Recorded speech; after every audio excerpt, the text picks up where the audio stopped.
Merci Madame la Présidente. Madame la Ministre, nous tenons à vous remercier vivement pour avoir accepté l'invitation de la Commission des Affaires européennes. En effet, les questions relatives au ministère du Travail et les sujets liés à l'Europe sociale que vous portez au sein de votre ministère via votre cellule diplomatique et que vous portez vous-même activement, et on le sait, sont au cœur des orientations prioritaires que nous souhaitons porter au niveau européen. En mars dernier, effectivement, la Commission des Affaires européennes, et Madame la Présidente l'a rappelé, proposait une proposition de résolution européenne qui a été votée à l'unanimité au sein de cette commission, démontrant par là l'intérêt que chacun d'entre nous portons à ces sujets et à l'attente que nous avons en termes de position française au sein de l'Union européenne. On a abordé à ce titre un certain nombre de sujets que vous avez rappelés, des sujets qui sont en cours ou qui sont largement avancés, notamment eu égard à l'Agence européenne du travail, aux questions relatives au travail détaché. Effectivement, cette question de la révision du travail détaché a été largement abordée et encouragée, valorisée dans le cadre de ce rapport. Reste probablement quelques étapes à franchir pour pouvoir avoir répondu à ce phénomène de dumping social que vous évoquiez tout à l'heure. L'égalité des femmes et des hommes dans notre société reste pour nous un sujet de vigilance sur laquelle, pour nous, l'Europe doit encore porter fort les valeurs d'égalité entre les femmes et les hommes, au sein évidemment du travail, mais plus globalement au niveau de notre société.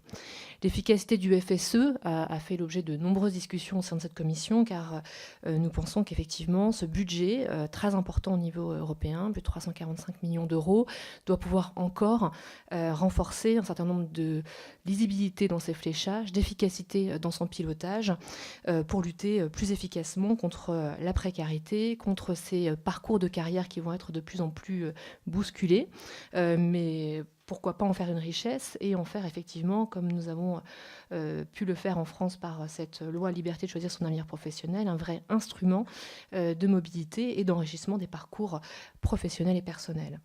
Les initiatives relatives à l'insertion des personnes handicapées a fait l'objet de beaucoup de discussions et d'intérêt au sein de l'hémicycle et de la commission, avec notamment des questions portées par notre collègue Thierry Michel, qui a souhaité effectivement très fort s'engager sur ces sujets. Et globalement, vous l'avez rappelé également, l'apprentissage et la formation sont des sujets qui nous paraissent être de vrais instruments à pouvoir renforcer à l'échelle européenne, notamment au travers d'un dispositif qui irait plus loin que la licence master doctorat que nous avons pu mettre en place il y a quelques années, en 2005, mais désormais pour pouvoir aller effectivement sur les niveaux d'apprentissage, la reconnaissance des parcours professionnalisants nous paraît être un instrument important. Voilà, nous sommes tous engagés à soutenir une démarche de démocratie parlementaire européenne, et je crois que chacun d'entre nous s'emploie lors de chacun de nos déplacements à pouvoir renforcer votre appui, enfin à vous appuyer et renforcer votre action, de votre travail et de celui du Parlement européen. Nous sommes effectivement extrêmement conscients des responsabilités que nous avons également à ce titre.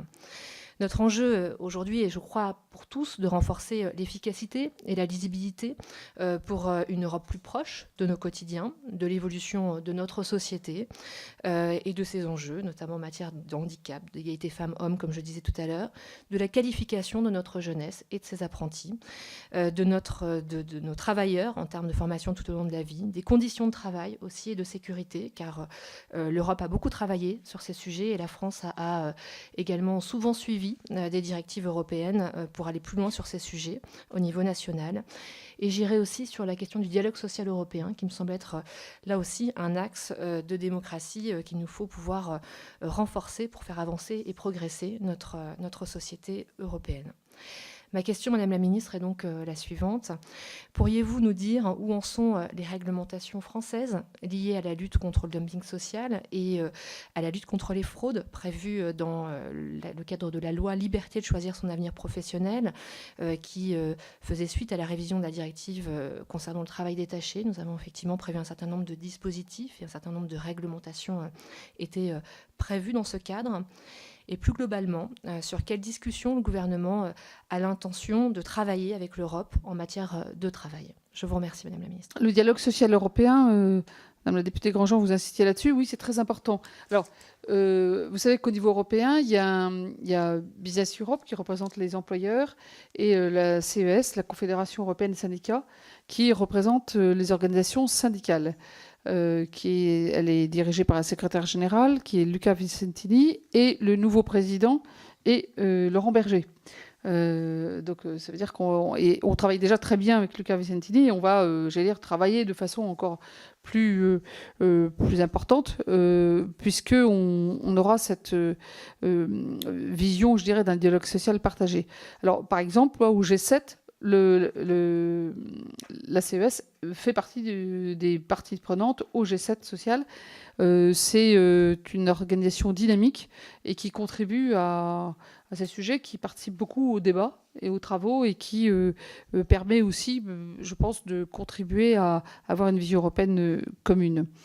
En ce qui concerne la réglementation pour les travail détaché, le contrôle, alors je n'ai pas fait exprès, mais en fait, le décret qui porte les diverses dispositions relatives au détachement des travailleurs et au renforcement de lutte contre le travail illégal est du 4 juin, c'est-à-dire d'aujourd'hui 2019, il vient d'être publié.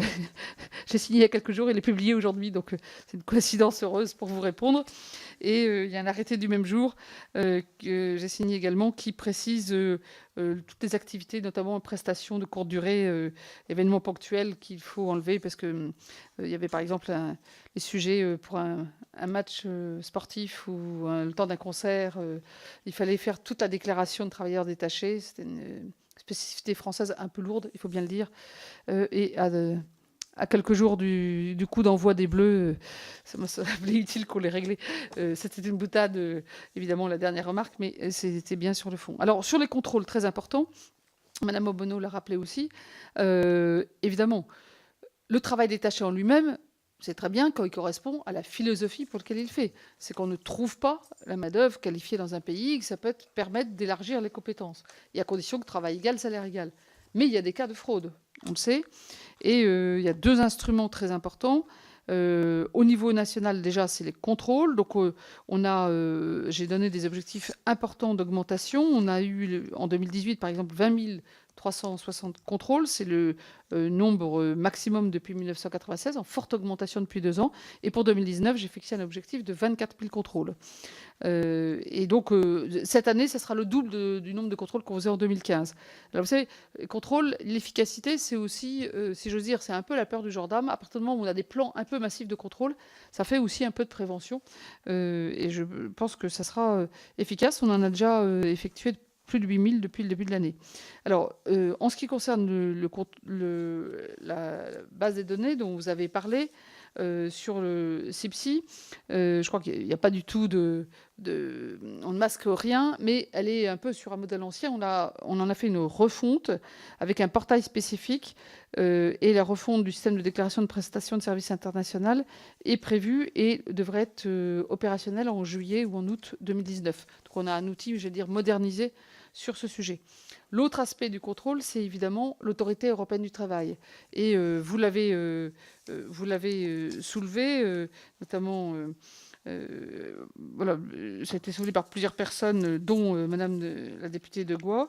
Qu'est-ce qui se passe? C'est quand on contrôle pays par pays, on voit un bout de la chaîne. Et on ne peut pas, par exemple, déjouer ce qu'on appelle les sociétés boîtes aux lettres en bon langage administratif. La société boîte aux lettres, c'est une société qui se crée dans un pays de façon fictive, juste pour embaucher des travailleurs détachés et l'envoyer dans un autre pays. Et l'inspection du travail du pays d'origine a un bout de la vision et le pays d'arrivée à un autre bout. Donc, dans l'autorité européenne du travail, qui est maintenant qui va se créer, et on va pouvoir avoir des brigades communes, je dirais, des opérations communes qui vont permettre de A à Z et en partageant les données. Alors ça change tout. Parce que, en gros, l'essentiel du travail détaché se passe correctement, mais il y a aussi quelques filières, y compris de pays occidentaux, qui créent une filiale fictive dans un autre pays. Enfin, voilà. Donc tout ça, on va mettre bon ordre. Et je peux vous dire que sur ce sujet, c'est un signe encourageant. Lorsque nous avons négocié la directive du travail détaché, sur ce sujet-là, il y a vraiment un accord de tous les pays. Moi, j'ai vu mes collègues longuement pour les directives détachées, et depuis, y compris du groupe de Visegrad, que ce soit la Pologne, la Hongrie, personne n'a intérêt à la fraude. Personne n'a intérêt. Et donc, je suis assez confiante qu'on va avoir ce travail commun parce que tout le monde a envie de porter ce sujet du contrôle transnational. Et donc, évidemment, la France qui a proposé aussi, comme vous l'avez souligné, qu'on utilise la plateforme pour la lutte contre le travail illégal. Finalement, c'est un peu les mêmes services qui vont être concernés. En termes de méthodologie, on peut gagner du temps. Donc aujourd'hui, il y a 4 candidatures de 4 pays pour abriter, héberger l'autorité européenne du travail. Il y a des bons dossiers, tout ça sera décidé la semaine prochaine. Et le but de tout le monde, c'est effectivement que ça puisse être mis en œuvre d'ici la fin de l'année ou le début de l'année prochaine. Il y aura une soixantaine de personnes qui travaillent avec des personnes de chaque pays pour évidemment relier aux droits de chaque pays. Et donc nous serons très engagés sur ce sujet.